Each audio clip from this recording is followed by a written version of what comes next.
Determine the amplitude, period, and phase shift for y equals sine x minus cosine x. Now, as we've looked at already, we can actually change this format based on our reduction formula.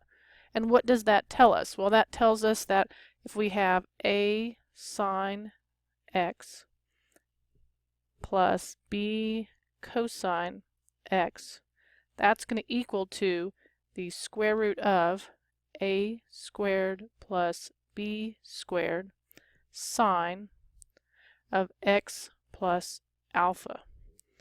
Now, what can we do with that? What do we already know that we're going to be able to use? Well, I already know what a and what b is. So based on that information, I know that a equals what? Well, the coefficient in front of the sine is a 1, and the coefficient in front of the cosine is a -1. So that tells me that my terminal side for alpha is going to pass through the point 1, comma, -1. So where is that? Well, 1, -1 would be down here in quadrant 4. Remember, that's important. So if I need to actually solve anything with this, I'm going to have to find out what alpha is. So we know that the sine of alpha equals what? Well, we've got to take the square root of a squared, which is 1, plus b squared, which is 1. So I'm going to get the square root of 2. So now what value for sine gives me the square root of 2 and is in quadrant 4? Well, it's going to be negative pi over 4. So that is alpha. So now we can plug in what we know.